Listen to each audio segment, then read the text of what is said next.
મિત્રો, એડિકોન પેસ્ટિસાઇડ વતી આપ સૌનું હાર્દિક સ્વાગત કરું છું. આપણે વડિયા તાલુકાના ભૂખલી સાથળી ગામે પ્રગતિશીલ ખેડૂત લાલજીભાઈ વઘાસિયાની વાડીએ મગફળીમાં આપણે મેઘદીપ, પુષ્પરાજ અને વંડર પ્લસ એના 2 રાઉન્ડ કરાવેલા છે. તેમજ ભારત રત્ન ખાતર એકવાર નાખેલું છે ઉપરથી. તો આપણે લાલજીભાઈને પૂછીએ આમાં તમને કેવું રિઝલ્ટ મળ્યું? સારું રિઝલ્ટ છે.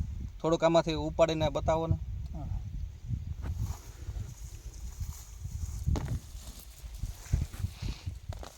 કેટલા દિવસનો પાક છે આ મગફળીનો?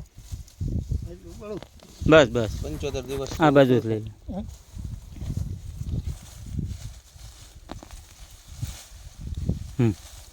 બસ આપ જોઈ શકો છો મેઘદીપ, પુષ્પરાજ, વંડર પ્લસ અને ભારત રત્ન ખાતર એક ઉપરથી છાંટેલું છે. એનું રિઝલ્ટ આપ જોઈ શકો છો. દાણાની સંખ્યા, એની સાઇઝ છે, રાઇઝોબિયમની ગાંઠો જે એકદમ તંદુરસ્ત દેખાય છે. કેવું લાગ્યું તમને આનું રિઝલ્ટ? સારું છે. આભાર.